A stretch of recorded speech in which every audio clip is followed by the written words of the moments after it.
Hello students, how are you all doing? I'm hoping that all of you are doing well, you're keeping well, you're revising well, right?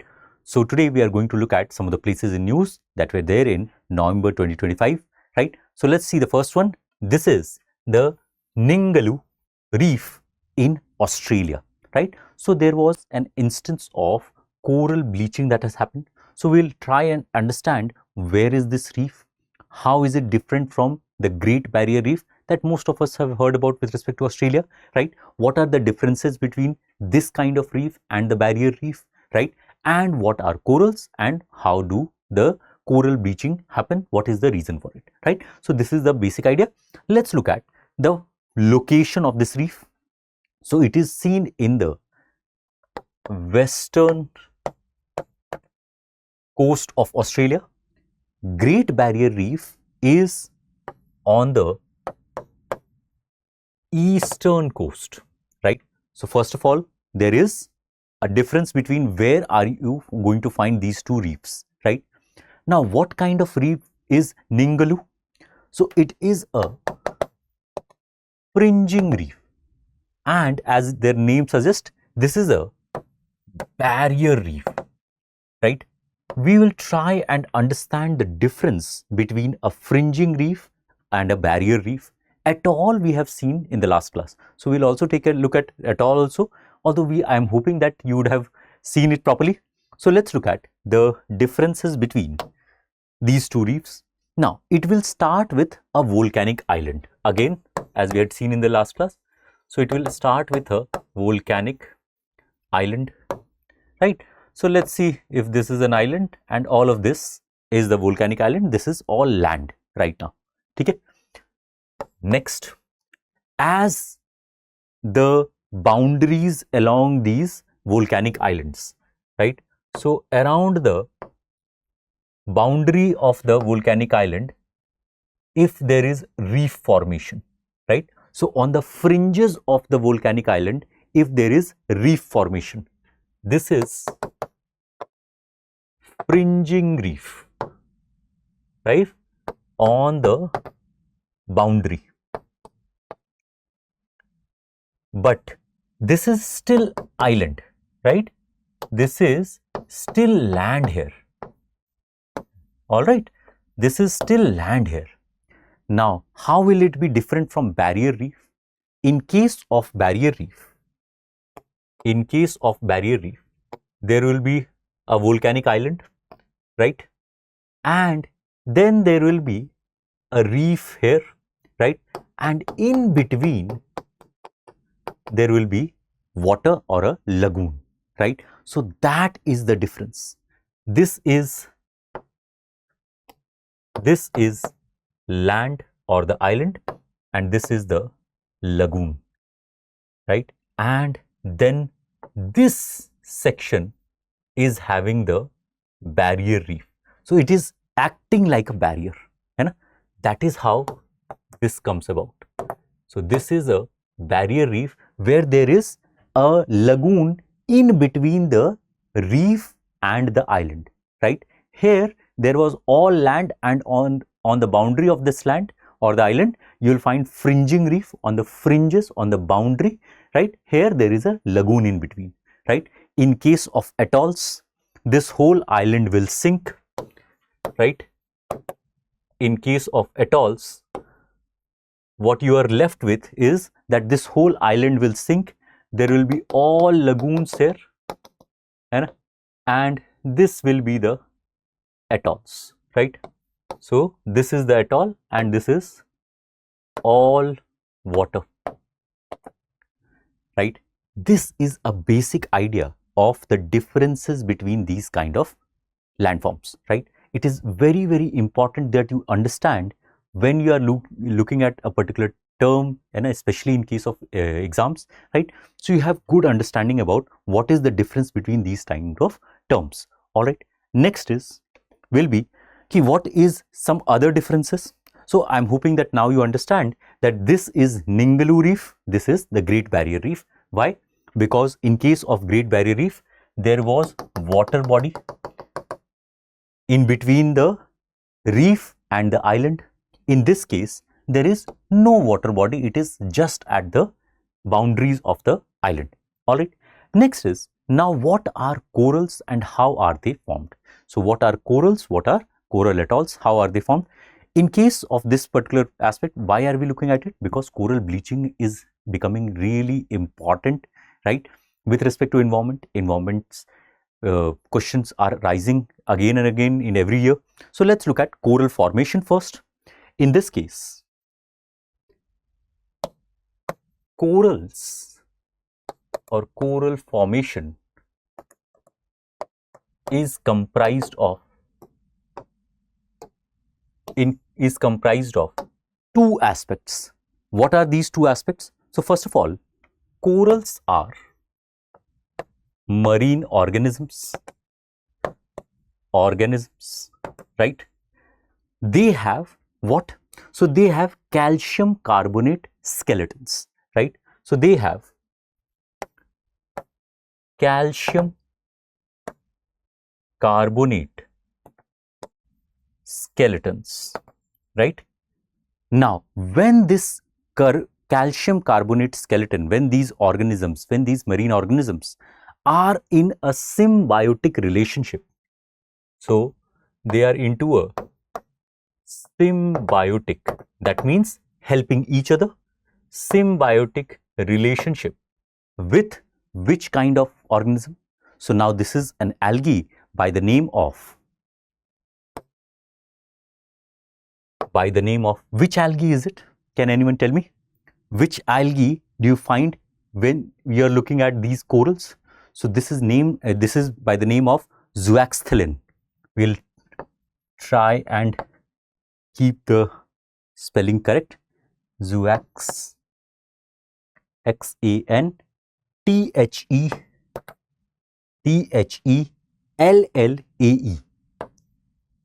Zooxanthellin algae, right?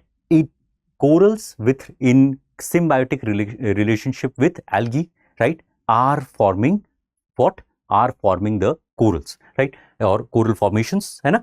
Now, why are they in symbiotic relationship? What is being provided by algae? What is being provided by the coral? So in this case, the corals provide what? So they will provide the protection. They will provide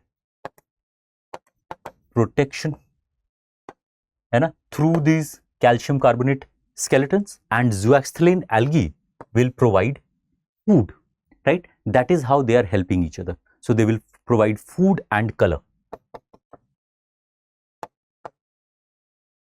right? So this is very, very important to understand that what will happen in case of coral bleaching. Now that you know, okay, what are corals and how are they formed, right? What are the basic aspects? If you look at the coral bleaching aspect, coral bleaching, in this case, very important, it is very important that you understand exactly what is happening here. So in case of coral bleaching, here, because of warm sea surface temperatures or rise in the sea surface temperatures, and it is not rising by too much, just 1 or 2 degrees, but for an extended time period. So there is a rise in sea surface temperatures. If you look at this particular area, so in case of this coast, the western coast of Australia, you will find which current that is leading to this kind of sea surface rise. Can anyone tell me?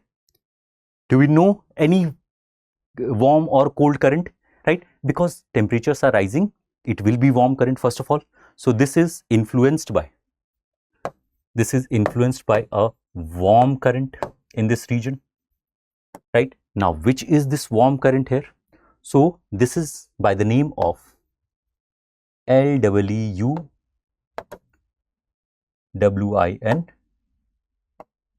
Leuven current, right? These are their local names there. So we will try and keep it as much as possible. We will try and keep the pronunciation as close to it as possible. Of course, there is a possibility that there are different pronunciations in their local language. So because of the rise in sea temperatures, what is happening? So if this rise in sea temperatures is prolonging, right, it is going on for a long time, then slowly and slowly, due to heat stress, it will damage the algae, right? The heat will damage the algae, right? As it gets damaged, the corals will expel the algae and they will turn white. So corals expel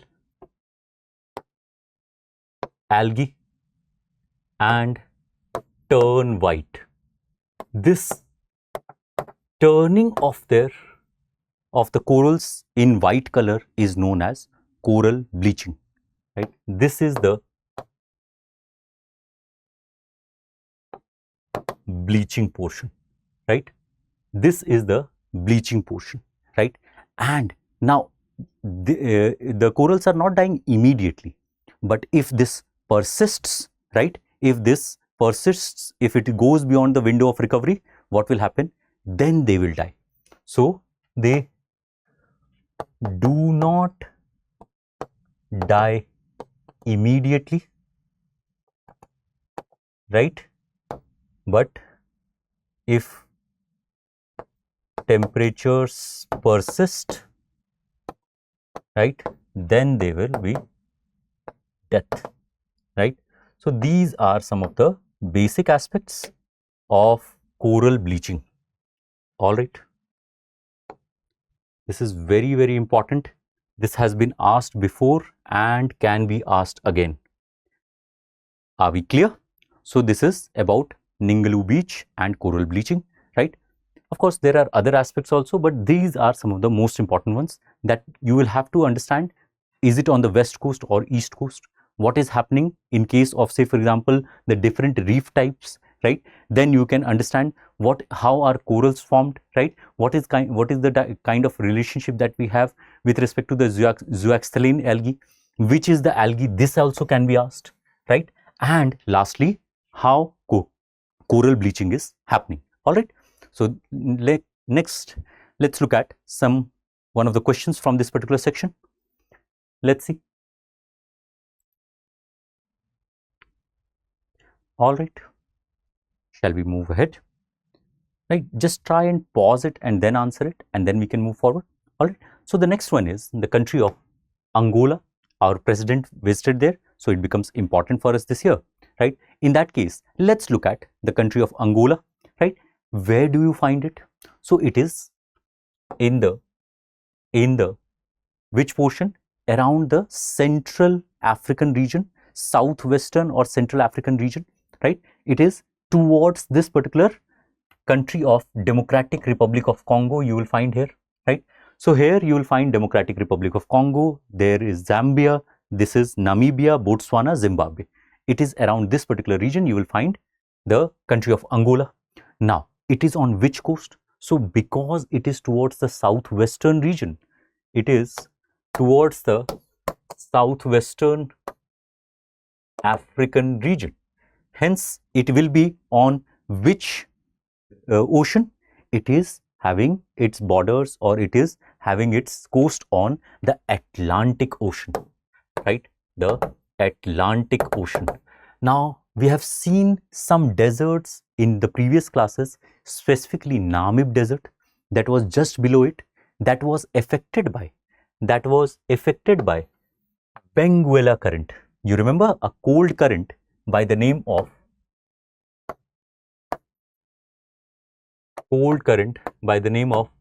Benguela, right? This current is now also going to affect this particular portion, and similarly, because of this cold ocean current, it will have what kind of climate? So it will, because it is a cold current, this we have also seen in the last class when we are doing the Atacama Desert, right? So although that was in Latin America, we had seen that because of cold currents, you will find what kind of aridity here.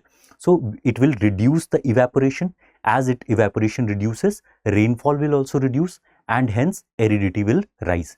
So cold ocean currents will lead to rise in aridity, है ना?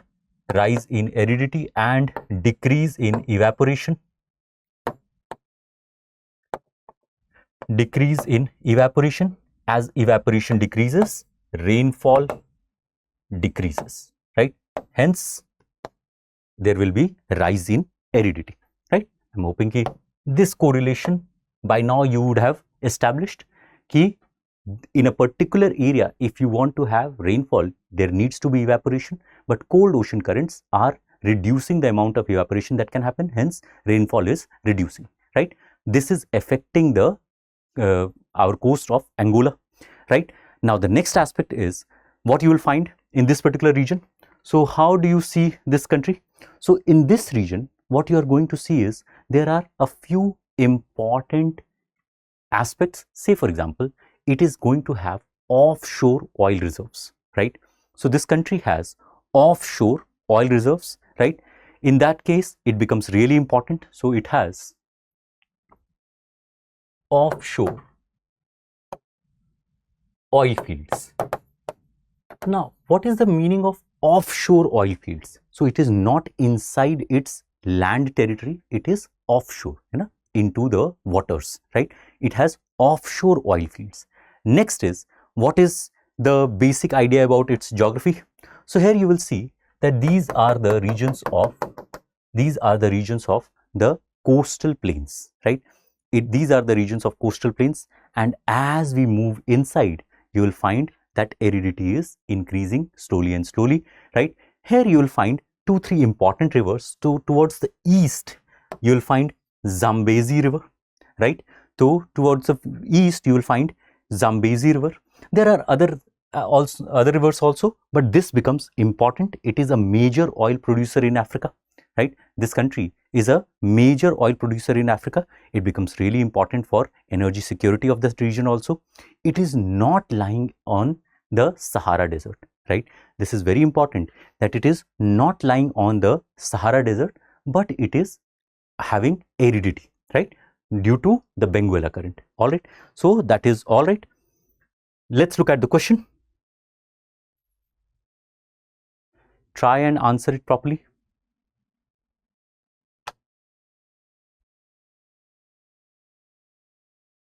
All done. Shall we move ahead?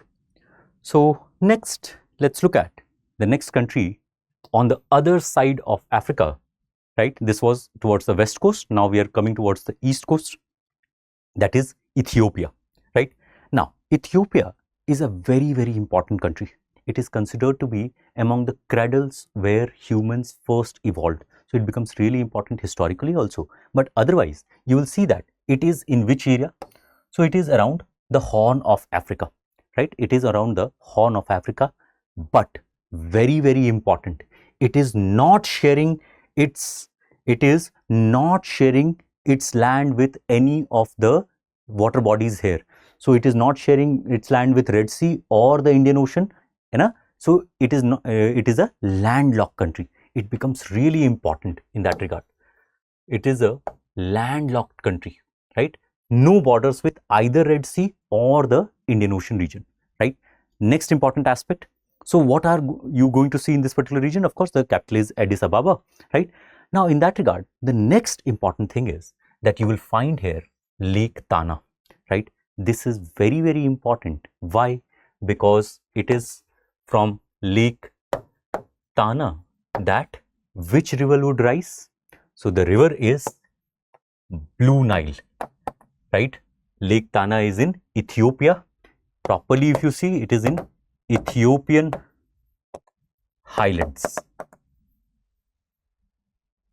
right? We have seen Blue Nile and White Nile. They were meeting in Khartoum in Sudan, right? So meets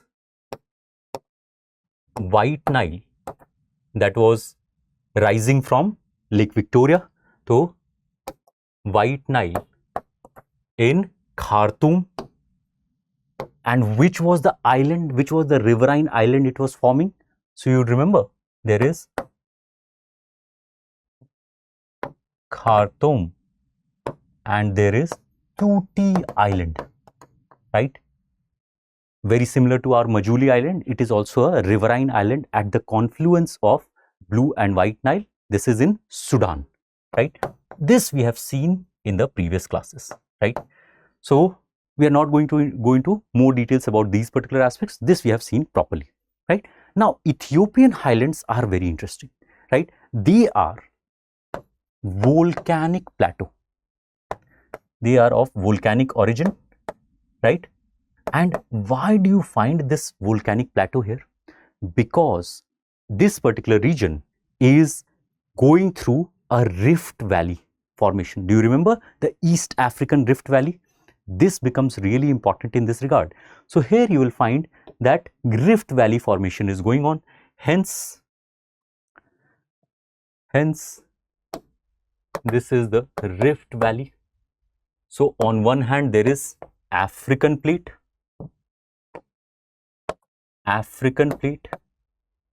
that is separating from Somali plate. In the last class we had seen the Carlsberg Ridge, right? So that is how here also there is a separation going on, and this is the Rift Valley, right? In the East African Rift Valley, if you remember, we have talked about this before also, right? So African and Somali plates are separating from each other, right? These are some of the basic aspects about this particular country, right? Now the next aspect is, now what is the boundary here? Because they are separating, they will form the divergent boundary, right? These are, I think by now you are properly well versed with it, right? Now the next aspect in this particular region, what you will find is that there is a dam, right? That has become really controversial, right? So this dam is known as,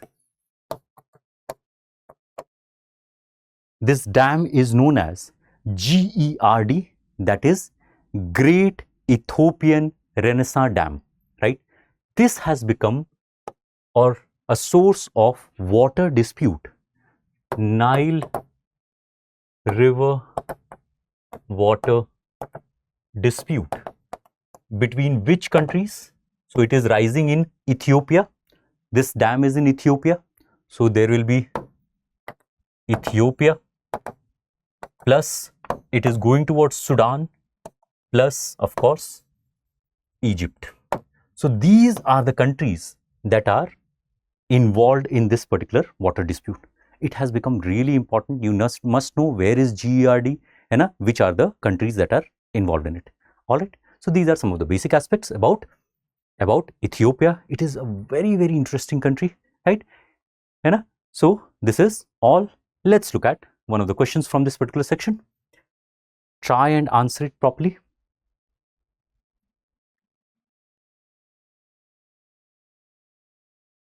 All done.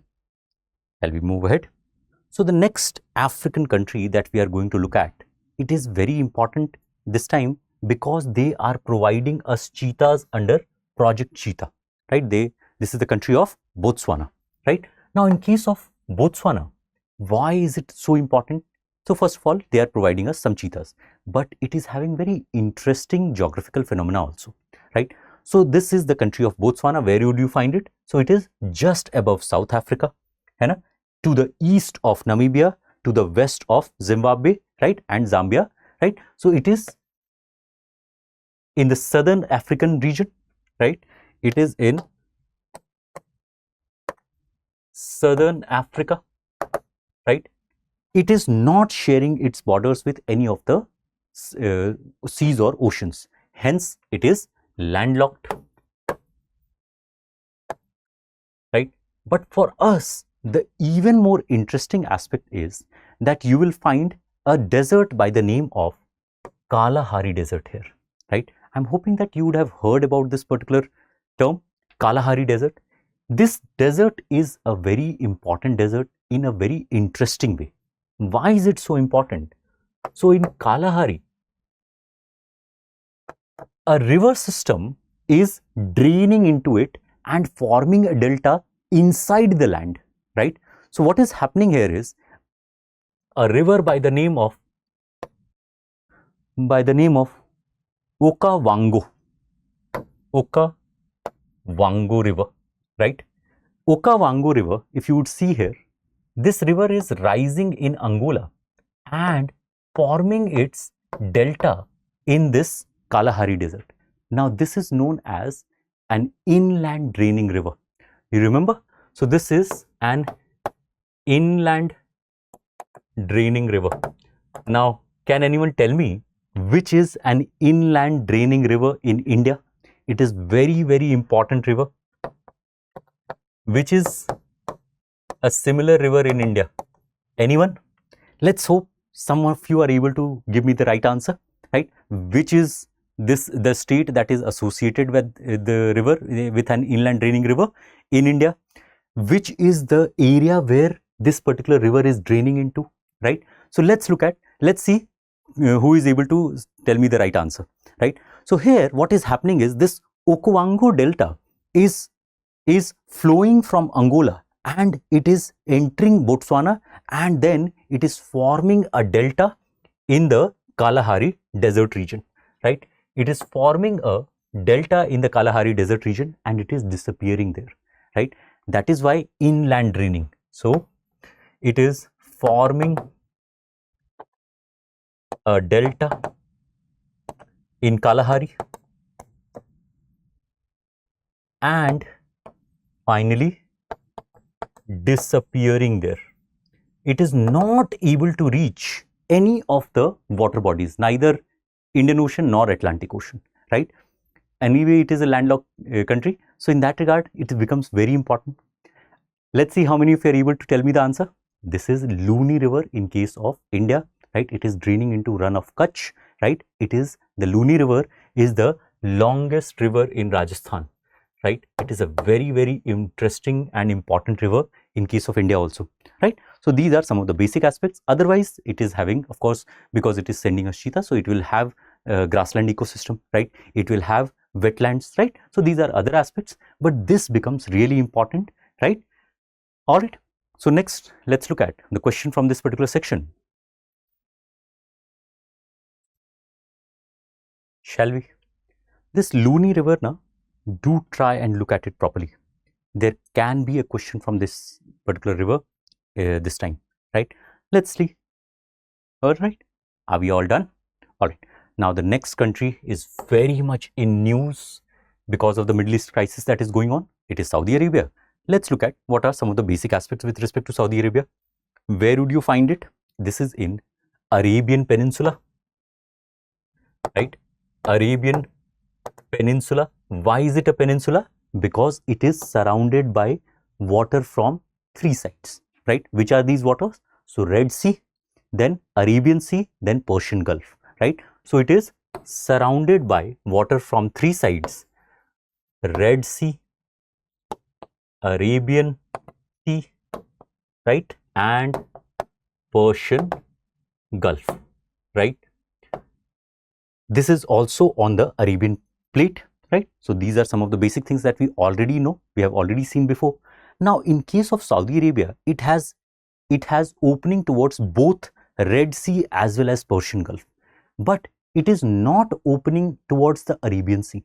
So that you can remember that it has opening towards both Red Sea and Persian Gulf. Red Sea, it will give its access to Gulf of Suez and then Suez Canal towards the Mediterranean Sea and Europe, right? And then this particular section is the Strait of Hormuz, right? And this is giving it connection towards the Asian regions, right? So it has connection towards both Europe as well as Asia, right? Next important thing is that there is a very large land in this area that is absolutely empty. In fact, it is known as empty quarters.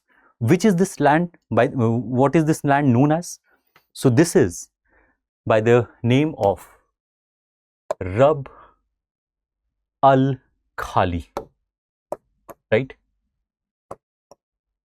In this particular term only you can see it is empty quarters, right? That is empty quarters, right? So this is a very large land that is absolutely empty. This is one of the largest sand deserts in the world. It is one of the largest sand deserts in the world. All right. So this is Rab Al Khali, right? It is very, very hot and desert-like climate. It is very arid climate. It is having very low rainfall, very arid climate. All right. It becomes very important because it is the world's largest. It is the world's largest oil exporter, right? It is the world's. I'm hoping this most of you would remember. The world's largest oil exporter, right? In this regard, this Middle East crisis is also very important, right? It has a very important company by the name of Saudi Aramco, right? Of course, they are also now getting involved in India also, but Saudi Aramco is a very important company, right? These are all the basic aspects. It is at least till now very much based on the petroleum economy. So these are some basic aspects. If you look at the particular area, here there was Strait of Hormuz and this is the Bab el Mandeb Strait, right? So these are some of the basic aspects with respect to Saudi Arabia. Let's look at the question with respect to Saudi Arabia. Let's see. Pause it and try and answer it. All done. Shall we move ahead? All right. Now the last place from this particular section, it is one of the largest countries in the world, right? This is Brazil in South America, right? So in case of Brazil, where would you find it? Which is the ocean in this particular region? So this is of course Atlantic Ocean. It is sharing its coast with the Atlantic Ocean, right? Not on the Pacific, Atlantic Ocean, right? Which are the countries here? So you will find French Guiana, Suriname, Guyana, Venezuela, Colombia, right? Then Peru, Bolivia, Paraguay, Uruguay, Argentina. It is sharing its borders with a lot of countries. Some it is not. Say for example, Chile, Ecuador, right? So it is sharing its borders with a lot of South American countries, but not all of them, right? Here, what you will see, which is the most prominent aspect of this particular landscape. So I think most of you would know that this is with respect to the Amazon River and the Amazon Basin. This is the most important geographical phenomena in this region. It is of course Amazon is the largest river basin in the world, right? It is world's largest river basin, right? It is a huge carbon sink of the world, right? It is absolutely essential for our what? Carbon sequestration, natural carbon sinking, right? Next important aspect is this Amazon River and its area is associated with what? So these are rainforests. These are rainforests, right? If you would see this particular section, here is equator that is passing through it, right? So it will be very near to the equator, so it will have rainforests, right? It is having very, very dense rainforest. A lot of tribes are living in these particular regions, right? In this region, what are some of the other aspects? So in this section, you will find the Brazilian highlands. These are plateau-like regions, right? So Brazilian islands in which section? Towards the south of Amazon basin, and Guyana highlands, this we have seen before in previous classes, towards the north. So there are two important plateau regions, right? These are, so in the north there is Guyana. Where would you find it? So here in this particular section, that is associated with Guyana, Suriname, French Guyana, right? So this is Guyana highlands, right? And in the south towards the Atlantic coast, you will find the Brazilian highlands. Brazilian highlands. These are plateau regions of Brazil, right? Next important aspect is what would you find? What kind of climate would you find here? So because they are very near to the equator, right, they will be having very high temperatures, and because of high temperatures, you would know that around the equator convectional rainfall happens, right? So here you will find convectional rainfall, right? You will find convectional rainfall that will happen in this particular region. Especially what is happening is because of the immense amount of solar insolation that is being received in this particular area, the area is getting heated up. This heating up is causing the air to rise, right? As this air is rising, slowly and slowly, as it is gaining altitude, it is slowly and slowly condensing. This condensing air is going to form clouds, and then they will form rainfall, right? This is a very basic conception, Nana. We learn about this in our precipitation region, right? So these are some of the basic aspects. With respect to Amazon, what are the next important aspects? So you will find that it is originating in the Andes ranges, right? Now this becomes important, that Amazon